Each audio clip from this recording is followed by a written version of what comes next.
Hello दोस्तों। तो कैसे हैं आप लोग? उम्मीद करता हूँ अच्छे होंगे। तो पिशाचिनी पार्ट 10 में आपने सुना बाबा जी के पहले वार से अनामिका बच जाती है, उस पर कोई असर नहीं होता। तो तांत्रिक यानी बाबा जी कहते हैं कि हमें पता लगाना होगा कि अनामिका की मृत्यु कहाँ हुई थी। अब उसका प्रयोग केवल उसी स्थान पर किया जा सकता है। अब आगे सब लोग अभी माया के घर पे ही मौजूद थे। सब मिलकर अब आगे की योजना बना रहे थे। राजन, बाबा जी, हमें ये कैसे पता चलेगा? हम उसके स्थान को कैसे तलाश करेंगे जहाँ पर अनामिका की मृत्यु हुई थी? बाबा जी बोले, तो मुझे भी ज्ञात नहीं। इस क्षेत्र में कोई जंगल है और उन जंगलों में ही किसी जंगल में ये सिद्धि प्राप्त की गई है। माया, बाबा जी, क्या ये वही जंगल नहीं हो सकता जिस जंगल में आप लोग सिद्धि प्राप्त कर रहे हैं? बाबा जी, नहीं, यह वह जंगल नहीं हो सकता। उस जंगल में इस प्रकार की सिद्धि साधना यदि कोई करेगा, उसके विरोध में कई साधु तांत्रिक खड़े हो जाएंगे। माया, मैं कुछ समझ नहीं पाई बाबा जी। आपका तात्पर्य बलि से तो नहीं? बाबा जी, हाँ, तुम सही समझ रही हो। हमारा तात्पर्य बलि से ही है। माया, आप लोग अपनी साधना में किसी भी मनुष्य का बलि नहीं देते। बाबा जी, उस जंगल में आज तक जितने भी साधु आए हैं या जितने भी तांत्रिक ने साधना प्राप्त की है, उसने कभी भी किसी भी मनुष्य की बलि नहीं दी है। माया, पता नहीं आप लोग मेरी बात से सहमत होंगे या नहीं, परंतु मुझे लगता है कि हमें अनामिका के घर के पास वाले जंगल में ये आरंभ करना चाहिए। बाबा जी, तुम बिल्कुल सही कह रही हो। हमें अनामिका के घर के पास वाले जंगल से ही तलाश आरंभ करनी चाहिए। सुबह का समय हो रहा था। सब लोग घर से निकल रहे थे कि मौसम ऑटोमेटिक खराब हो जाता है। काले बादलों ने पूरे आकाश को ढक लिया। तूफान का माहौल बन रहा था। तेज गति से हवा चलने लगी थी, अपने साथ बहुत कुछ उड़ाकर ले जा रही थी। माया ने देखा तूफान काफ़ी तेजी से आ रही है। वो मन ही मन सोचने लगी, ऐसे मौसम में बाहर निकलना बेवकूफ़ी ही होगी। माया सोचने लगी कि अभी बाहर निकलना अपनी जान खतरे में लाना एक बराबर होगा।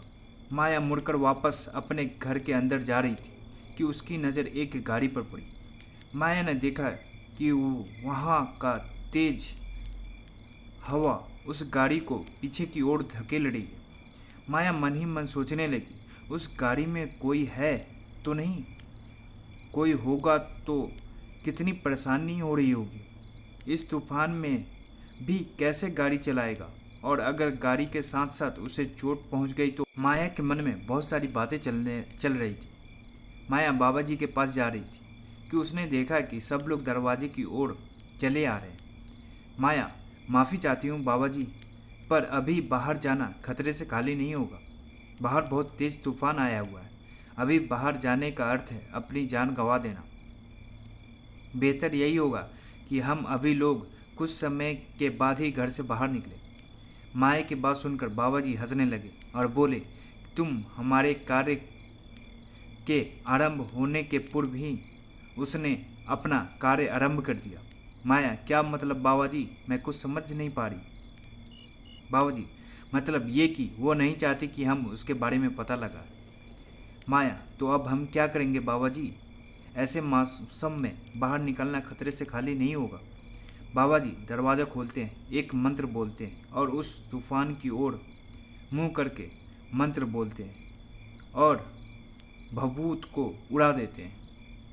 हवा का वेग अचानक से खत्म हो जाता है। तूफान थम जाता है। एक अजीब सी शांति हो जाती है। तूफान आया और बहुत कुछ उड़ा ले गया। पता नहीं किसका कितना नुकसान हुआ, पर माया की नज़र तो बस उस गाड़ी को ढूंढ रही थी जो अब वहाँ नहीं थी। माया ने बाबा जी को बताया कि यहाँ तूफान के दौरान एक गाड़ी फंसी हुई थी, उसमें कोई मुसाफिर फंसा हो सकता है, पर माया को यह बताने में देरी हो गई। बाबा जी, जो भी हुआ अब हमें आगे चलना चाहिए, हमें देरी हो रही है। अभी लोग आगे बढ़ने के लिए बढ़े ही थे कि मंदिर से किसी के निकलने की परछाई दिखने लगी। सभी लोग वहीं रुक गए। सब लोगों ने बाहर आते हुए एक आदमी को देखा। वह आदमी भागता हुआ इन लोगों के पास आया।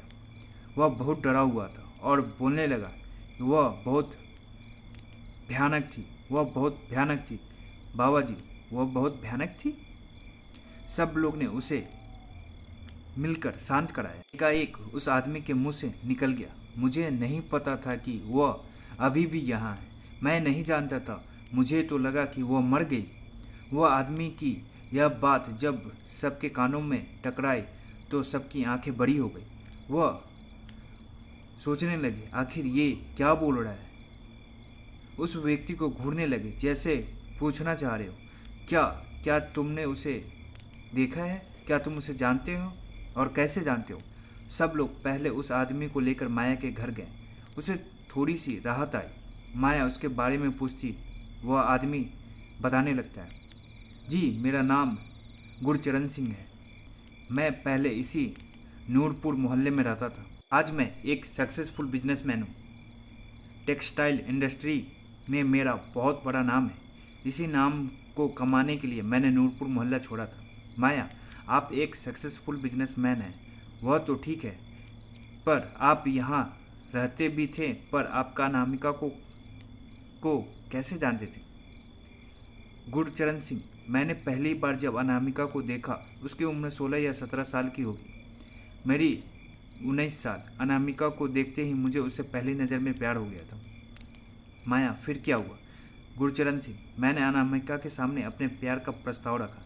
अनामिका ने मेरे प्रस्ताव को इनकार कर दिया। मेरी उम्र उस समय कच्ची थी तो मुझे उसका इनकार करना बहुत बुरा लगा। मैं उस दिन गुस्से में चलते जा रहा था कि मेरी मुलाकात एक तांत्रिक बाबा से हुई। तांत्रिक बाबा ने मुझे पूछा कि क्या तुम्हें क्या परेशानी है। मैंने तांत्रिक बाबा से अपनी सारी परेशानी कह दी।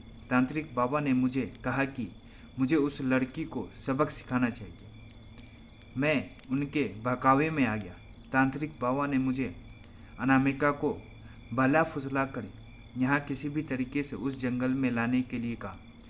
गुरचरण सिंह ने अपनी उंगली के इशारा करते हुए दिखाया। मैं अपने 2 दोस्तों के साथ मिलकर इस योजना को पूरा किया। मैंने अपने दोनों दोस्तों को अपने और अनामिका के बारे में सब कुछ बता दिया। उन दोनों ने मेरा साथ देने का वादा किया। हम दोनों ने अनामिका का अपहरण किया और उसे जंगल लेकर चले आए। जंगल में जिस जगह हमें तांत्रिक बाबा ने अनामिका के साथ बुलाया था वहाँ पहले से ही वह मौजूद थे। उन्होंने हवन की भी तैयारी की हुई थी। जब हम अनामिका को लेकर वहाँ पहुँचे तो उन्होंने अनामिका से पहुँचते ही उसके साथ एक टीका लगा दिया और उसे बांधकर वहाँ बैठाने के लिए हमें कह दिया। मैं तांत्रिक बाबा की बातों से थोड़ा सा हैरान हुआ। मुझे कुछ अजीब सा लग रहा था। मैंने उनसे कहा कि आपने हमें बस उसे यहाँ लाने के लिए कहा था और सबक सिखाने के लिए कहा था, पर उसमें इस तरीके की कोई बात नहीं हुई थी जिससे कि हमें इसे हाथ पैर बांधकर यहाँ बैठाना हो। बाबा जी ने मुझसे कहा कि हाँ, तुम बिल्कुल सही कह रहे हो, इस तरह की कोई बात नहीं हुई थी।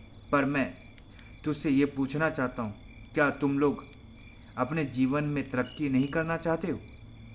क्या तुम लोग धन दौलत ऐशो आराम शोहरत नहीं पाना चाहते हो? हम तीनों ने उन्हें जवाब दिया, हाँ ये सब हम चाहते हैं, पर इस सब से क्या लेना देना। बाबा जी ने बताया कि यदि वह इस हवन को पूरा कर लेंगे और अनामिका की बलि दे देंगे तो हमें भी सब कुछ हासिल हो जाएगा जो हम हासिल करना चाहते हैं। पहले तो मुझे इन बातों पर विश्वास नहीं हुआ, पर लालच तो हम लोगों के भी मन में था और एक तरह से मैं अनामिका को सबक भी सिखाना चाहता था। मेरे अंदर का गुस्सा इतना अधिक उस दिन हो गया था कि मेरी सोचने समझने की शक्ति छिन चुकी थी। मैं जोश में था और होश खो बैठा था। मैं किसी को लेके आया हूँ, वह किसी की बेटी और बहन है। मुझे किसी भी व्यक्ति की बलि देने का कोई भी अधिकार नहीं था। लालच ने हम तीनों दोस्तों को घेर लिया था और वह तांत्रिक भी अपने सिद्धि प्राप्त करके एक प्रसिद्ध तांत्रिक बनना चाहता था, इसलिए हमें उसने ठगा था। वह पहले से ही एक बलि की तलाश में था, पर मेरी बात सुनते ही वह समझ गया कि मैं ही वह इंसान हूँ जो उसे आसानी से बलि प्राप्त करवा सकता है। मैं भी उन बातों में आ गया और हम अनामिका की बलि देने को तैयार हो गए। बाबा जी ने बलि देने से पहले मुझसे एक प्रश्न किया, क्या यह कन्या कुमारी है? मैं इसका जवाब जानता था। मैंने उन्हें हाँ कह दिया। मेरा जवाब मिलते ही खुश हो गए। उनके पास जो बलि आई थी वह बिल्कुल सही थी। इस कन्या की वो बलि दे सकते थे। हमने हाथ पैर बांधकर अनामिका को वहीं बैठा दिया। वह रो रही थी और मुझे गुस्से से देख रही थी, पर जितना वह मुझसे गुस्सा थी उससे ज़्यादा गुस्सा मुझे आने लगा और मेरा उसकी बलि दिलवाने का संकल्प और दृढ़ हो गया। बाबा जी ने पहले उसके अंगूठे को काटकर उसका रक्त हवन में डाला, फिर वह दूर दूर से कोई मंत्र बोलने लगे। कुछ देर बाद उन्होंने उसे उसके शरीर पर जगह जगह पे चाकू के निशान मारने लगे। आखिर में उन्होंने उसके दिल में चाकू उतार दिया और उसकी बलि दे दी। सब लोग गुरचरण जी की यह बात ध्यान से सुन रहे थे। सुनते हुए माया को बहुत गुस्सा आ रहा था। माया गुस्से में लगभग चीखते हुए, शर्म आनी चाहिए तुम्हें। तुम जैसे इंसान को एक मासूम सी लड़की की बलि दिलवा दी सिर्फ इसी कारण कि उसने तुम्हारे प्यार को इनकार किया था। तुम्हें उससे इतनी नफरत हो गई कि तुमने उसका बलि दिलवा दिया। इतने सालों तुम यहाँ क्या कर रहे हो? गुरचरण सिंह, मैं जानता हूँ कि मैंने जो किया उसकी कोई माफ़ी नहीं है। मैं जानता हूँ उस दिन के बाद मैं कितना पश्चाताप महसूस कर रहा हूँ। जब वह थी मेरे होश ने काम करना बंद कर दिया था, पर जब उसकी बलि देकर मैं घर आया था तब मेरे दिमाग ने वापस काम करना शुरू कर दिया और मुझे लगने लगा कि मैंने कितना घिनौना काम किया है। मैं खुद को माफ़ नहीं कर पा रहा था। यहाँ से इन सब से दूर जाना चाह रहा था। वह बलि जिस प्रयोजन से दी गई थी वो भी पूरा हो रहा था। मुझे एक फ़ोन आया दिल्ली से, दिल्ली के प्रतिष्ठित कॉलेज में MBA का। मैंने फ़ौरन हाँ कर दी। यहाँ से दूर भागना चाह रहा था। मैंने सोचा कि जगह बदल दूंगा तो सब कुछ ठीक हो जाएगा, पर अंदर अंदर से ही काफ़ी बुरा सा महसूस हो रहा था। माया, यहाँ आने का अब क्या कारण है? गुरचरण, अपनी माँ के लिए आया हूँ। उनकी तबीयत बहुत ख़राब है। माया, तुम्हारी माँ यहाँ रहती है? तुम उन्हें अपने साथ नहीं ले गए? गुरचरण, मैंने माँ के साथ चलने के लिए कहा था, पर मेरी माँ ने साथ जाने से इनकार कर दिया। उसने कहा कि उसकी सारी यादें यहाँ से जुड़ी है, वह इस जगह को छोड़कर नहीं जाएगी। माया, तुम्हारे जैसे इंसान को तो मर जाना चाहिए। बेशर्म हो तुम, एक लड़की की जान ले ली। तुम्हारी माँ यहाँ अकेले है और तुम इन सब से भाग रहे थे, जिसकी वजह सिर्फ तुम हो, तुम और तुम्हारे दोस्तों का लालच। गुरचरण सिंह शर्मिंदा बैठा हुआ था, अपनी नज़र झुकाए हुए। आशीष, अपने उसका अपहरण कैसे किया? गुरचरण, उसका अपहरण करने के लिए हमने बेहोशी की दवा का इस्तेमाल किया था। एक कपड़े में हमने बेहोशी की दवा डाली। मैंने अनामिका के सामने जाकर खड़ा हो गया। उसका सारा ध्यान मुझ पर था, जिसके कारण मेरे दोस्तों को मौका मिल गया और उन्होंने उसके नाक पर वह कपड़ा रख दिया और वो बेहोश हो गई। आशीष, आपको भी दवा मिले कहाँ से? गुरचरण, मेरे दोस्त कुलदीप, उसके पिता की दवाखाना है, हमने वहाँ से चुराई थी। आशीष, अनामिका के साथ तो ये सब हुआ, लेकिन उसकी माँ पापा कहाँ चले गए? गुरचरण, मैं नहीं जानता, मैं यहाँ से चला गया था। आशीष, आपकी माँ तो यहीं रहती है ना, उन्हें पता होगा आखिर अनामिका के परिवार के साथ क्या हुआ। गुरचरण, हाँ, वो जानती होंगी। आशीष, घर कहाँ है आपका? गुरचरण, मंदिर के पहले चौथा घर।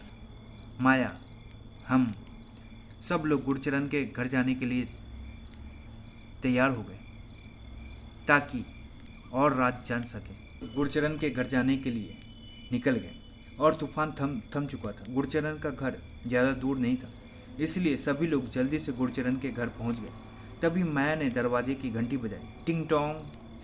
दरवाज़ा खोलने के लिए एक लड़की बाहर आई। यह लड़की गुरचरण के घर में उसकी माँ और पिता का ख्याल रखती है। वह लड़की माया से उसका परिचय पूछती है। उसके बाद वह गुरचरण की माता को जाकर बताती है कि कौन आया हुआ है। गुरचरण की माँ उन्हें अंदर आने के लिए अनुमति दे देती है। सब लोग अंदर जाते हैं। एक वृद्धावस्था की महिला बिस्तर पर लेटी हुई थी। देखने से वह बहुत बीमार लग रही थी। उनकी ही बगल में एक वृद्ध व्यक्ति बैठा हुआ था। वह गुरचरण के पिता थे। उम्र ने उनकी छाप दोनों के चेहरे पर छोड़ दी थी। झुर्रियाँ और कमजोर हुई शरीर में बहुत ज़्यादा जीने का अब आज दिखाई नहीं दे रहा था। बेटा तो वैसे भी छोड़कर जैसे परदेश बस गया हो, कोई खबर ही लेने वाला नहीं था उनकी। सब लोग ने पहले उन्हें प्रणाम किया। गुरचरण की माता और पिता दोनों ने बाबा जी को प्रणाम किया। गुरचरण की माँ ने उस लड़की को सबके बैठने के लिए और खाने पीने का इंतजाम करने के लिए कहा। कुछ ही देर में वह लड़की कुछ कुर्सियाँ लेकर आई और टेबल लेकर आई और सबको बैठने के लिए कहा और पानी और कुछ खाने के लिए लेकर आ। सब लोग बैठ गए। माया ने कहा कि नहीं, इसकी कोई ज़रूरत नहीं, हम आपसे कुछ ज़रूरी काम से मिलने आए। आंटी जी, कैसी ज़रूरी बात है? पुत्र जी, आप मेरे पुत्र के दोस्त हो ना? माया, नहीं आंटी जी, हम लोग आपके बेटे के दोस्त नहीं हैं, हम लोग इसी मोहल्ले में रहते हैं। मेरा नाम माया है, ये रंजन जी है, वह आशीष है मेरे कलीग, और ये बाबा जी। आंटी जी, पर पुत्र जी, आप बाबा जी के साथ क्यों आए हो? माया, हम आपसे कुछ जानना चाहते हैं। आंटी जी, किसके बारे में? आंटी जी, हाँ बोल पुत्र, क्या जानना है? माया, अनामिका के बारे में। अनामिका का नाम सुनकर आंटी जी की आंखों में आंसू आ जाते हैं। उनकी आंखें नम हो जाती हैं। आंटी जी अपने आप को संभालती है और कहती है कि क्या जानना चाहती हो अनामिका के बारे में? माया, अनामिका के परिवार के साथ क्या हुआ था? आंटी जी, बेटा, पहले यह पूरा मोहल्ला परिवार के जैसे था। अनामिका हमारे भी घर आया करती थी। बचपन में एक बार मेरे बेटे ने खेलते खेलते अनामिका के सर पर पत्थर मारकर उसे चोट पहुंचा दी थी। बहुत खून बहा था बच्ची का। मुझे ये देख के बहुत तकलीफ हुई थी। मैंने उसे अपने घर आने से मना कर दिया। मुझे लगा कि मेरा बेटा उसे और चोट न पहुंचा दे। उस उम्र में गुरचरण बड़ा ही बदमाश था। माया मन ही मन सोचने लगी, आप सही सोच रही थी आंटी जी। देखिए, अपने बेटे ने उसे कहाँ से कहाँ पहुँचा दिया। वो हमारे घर नहीं आती थी, पर मैं अक्सर उसके परिवार से मिलने के लिए उसके घर जाती थी। एक दिन खबर आई कि अनामिका गायब हो गई। मेरे तो होश ही उड़ गए। मैं फ़ौरन उनके घर पहुँच गई, बहन जी को दिलासा देने के लिए। हमने काफ़ी इंतज़ार किया, पर वह नहीं आई। 2 दिन बाद मैंने देखा कि अनामिका अपने घर आ गई है। मैंने देखा कि अनामिका काफ़ी कमज़ोर लग रही थी। उसका चेहरा धंस गया था, शरीर काफ़ी सिकुड़ गया था, आँखों के नीचे काले घेरे आ गए थे, चेहरे पर झुर्रियाँ, हाथों की सिकुड़ी हुई चमड़ी बहुत ही अजीब लग रही थी। उसे देखकर मैं समझ गई कि ये बहुत बीमार है। मैं अनामिका के पास ही खड़ी थी कि मैंने देखा कि अनामिका के मुंह से उल्टी आ रही है, बहुत सारी उल्टी। उसके मुंह से खून की उल्टी हो रही थी। मेरे और बहन जी दोनों के होश उड़ गए। हम दोनों की आँख बड़ी बड़ी हो गई और हम लोग हैरानी से देखने लगे। उल्टी होने के बाद अनामिका एकदम बेहोश होने लगी। हमें कुछ समझ नहीं आ रहा था कि आनन फानन में हम दोनों अनामिका को संभालने के लिए उसकी ओर आगे बढ़े। अनामिका ने मुझे रुकने का इशारा करते हुए वहीं ठहरने के लिए कह दिया। मैं अपने दिल को बहुत मुश्किल से समझा पाई और मन ही मन सोचने लगी, शायद इसने ऐसे ही इसीलिए क्योंकि मैंने उसे अपने घर आने के लिए मना कर दिया था, इसीलिए उसने मुझे रोक दिया। भांजी अनामिका को संभाल कर उसे कमरे में ले गई, उसके बिस्तर पर लेटा दिया। मुझे बहुत परेशानी हो रही थी। अनामिका की माँ कह रही थी कि उन्हें बहुत चिंता हो रही है अपनी बेटी को इस हालत में देखकर। पता नहीं क्या हो गया है उनकी बेटी को। मैंने उन्हें समझाया कि बहन जी ऐसे दिल छोटा नहीं करते, बच्ची घर वापस आ गई है, उसने 2 दिन से कुछ खाया नहीं होगा, इसलिए उसकी ऐसी हालत हो गई है। कोई बात नहीं, अब तो वो घर आ गई है ना, उसे खिला पिलाकर आप जल्दी से उसे स्वस्थ कर दीजिए। मेरी बात सुनकर उन्हें थोड़ा सा आराम मिला। वो मुस्कुरा दी। आप ठीक कह रही हैं बहन जी, अब तो मेरी बच्ची घर आ गई है, मैं उसे जल्दी ही ठीक कर दूंगी। उस दिन के बाद मैं रोज़ उनके घर जाने लगी। देखा कि अनामिका की तबीयत में कोई सुधार नहीं हो रहा था। डॉक्टर भी आकर अनामिका को देख रहे थे, पर अनामिका की स्थिति वैसी की वैसी ही थी। उसके स्वास्थ्य में 19-20 का भी फर्क नहीं आ रहा था। बहन जी को परेशान देखकर मैं अपने पहचान के एक बाबा जी के पास गई और उन्हें सारी कहानी सुना दी। बाबा जी ने मुझे भभूत दी और कहा कि इसे उसके माथे पर लगा देना और खिला देना। माथे पर उसके लगने के बाद से ही उसकी सेहत में सुधार आ जाएगा। उस दिन लौटते लौटते मुझे काफ़ी शाम हो गई थी। मैं बाबा जी के भभूत लेकर खुशी खुशी उनके घर पहुंची। मैंने देखा कि अनामिका में न जाने कैसे इतना बड़ा सुधार हो गया है। एकदम पहले जैसी चहक रही थी, हंस रही थी और टेबल पर बैठकर कुछ खा रही थी। मैं बहन जी के घर के अंदर जाने ही वाली थी। मैंने देखा कि अनामिका कुछ खा रही है, उससे लाल रंग का कुछ रस जैसा निकल रहा था। देखा तो वह कोई और चीज़ नहीं खा रही थी। मैंने समझने की कोशिश की तो देखा कि अनामिका कुछ और नहीं बल्कि अपनी मम्मी को ही खा रही थी। मेरी नज़र नीचे फर्श पर भी पड़ी तो देखा कि अनामिका के पापा की लाश वहीं पड़ी हुई है। ऐसा नज़ारा देखते ही मेरे होश उड़ गए। मेरी आंखें बड़ी बड़ी हो गई। मैं पसीने से भीगी हुई थी। मैं बहुत डर गई थी। मैंने फिर भी सोचा कि हिम्मत करके उसके भाई को ढूंढ लूँ। मैंने चारों तरफ अपनी नज़र दौड़ाई। मुझे उसके भाई का नामो निशान कहीं नहीं मिला। मुझे अचानक से लगा जैसे उसे शक हो गया कि मैं यहाँ पर हूँ। मेरा डर और तेज बढ़ गया। मुझे चक्कर से आने लगे। मुझे लगा कि मैं बेहोश हो जाऊंगी। मैं भागकर अपने घर आ गई। अपने घर के सारी खिड़कियों को मैंने बंद कर दिया। मैंने वहाँ से चुपचाप वापस लौट आने में ही समझदारी समझी और अपने घर आ गई। अपने घर आकर मैंने पूजा पाठ करना शुरू कर दिया। भगवान की अधिक से अधिक तस्वीरें घर में लगा दी। मैंने ऐसा इसलिए किया ताकि अनामिका का साया मेरे घर पर ना पड़े। मैं ये बात किसी को नहीं बताई क्योंकि मुझे डर लग रहा था। मैं अंदर से तो डर के फट चुकी थी। फिर से कुछ दिनों बाद मैंने इनको यह बात बता दी। मुझे लगता है बेटा वह अनामिका नहीं थी बल्कि कोई बुरी ताकत थी जो अनामिका के रूप लेकर उनके घर आई थी। माया, मुझे भी लगता है कि वह कोई बुरी ताकत है जो अनामिका का रूप लेकर आई थी। आंटी जी, आपने हमारी बहुत मदद की, बहुत बहुत धन्यवाद। इसके बाद माया गुरचरण को देखती है और कहती है कि आप यहीं रुके, आगे हम लोग अकेले जाएंगे। गुरचरण जी, मुझे माफ़ कर दीजिए, पर मैं अब आप लोगों का साथ नहीं छोड़ सकता। मैंने जो उस समय गलती की थी उसका मुझे अब बहुत अफसोस हो रहा है। उसमें मुझे नहीं पता था कि मेरी गलती का यह परिणाम हो सकता है।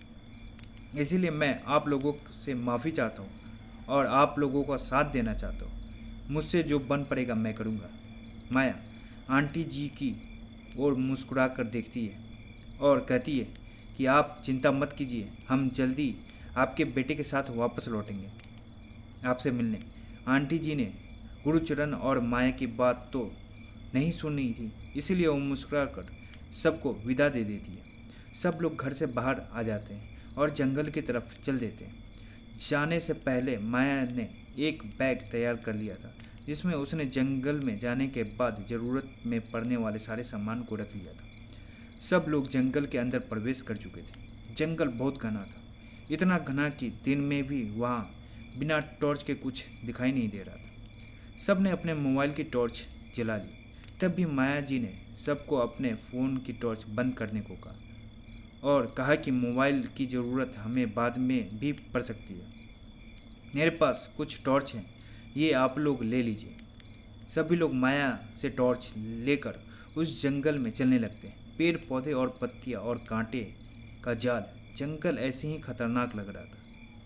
दिन में भी सूरज की रोशनी जंगल में नहीं पहुंच पा रही थी। सभी लोग एक दूसरे का ध्यान देते हुए एकदम साथ चल रहे थे ताकि कोई बिछड़ न जाए। ऐसे जंगलों में अक्सर लोग बिछड़ जाते हैं और वह लोग तो फिर भी अनामिका का सामना करने जा रहे थे। उन्हें पता था कि जो भी एक बिछड़ गया उसका इस जंगल में से वापस लौट पाना नामुमकिन हो जाएगा। अनामिका उसे नहीं छोड़ेगी और अनामिका तो यही चाहती है कि वह लोग इस जंगल में बिछड़ जाएं। उसके लिए उन्हें मारना और भी आसान हो जाएगा।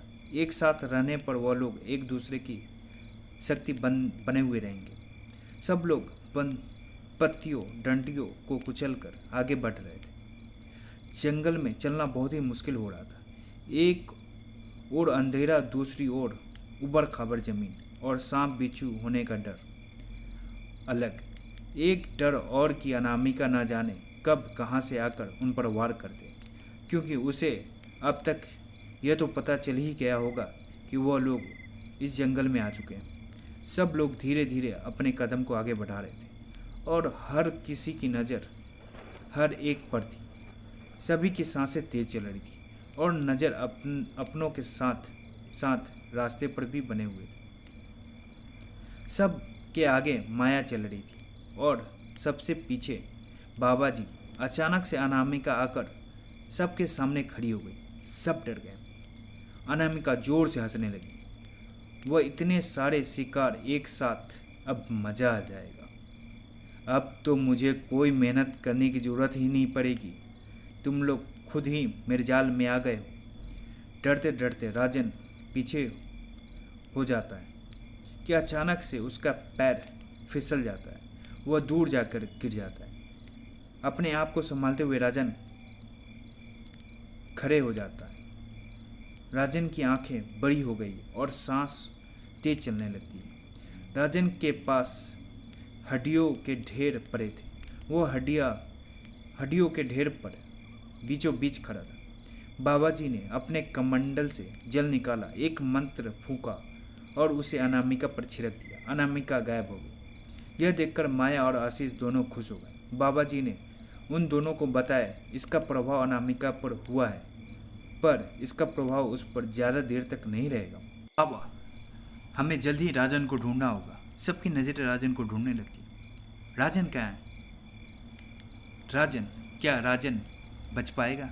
क्या राजन को बाबा और माया बाकी लोग उसे ढूंढ पाएंगे? ये जानने के लिए अगले एपिसोड का इंतज़ार करें और लाइक, कमेंट एंड सब्सक्राइब करना ना भूलें।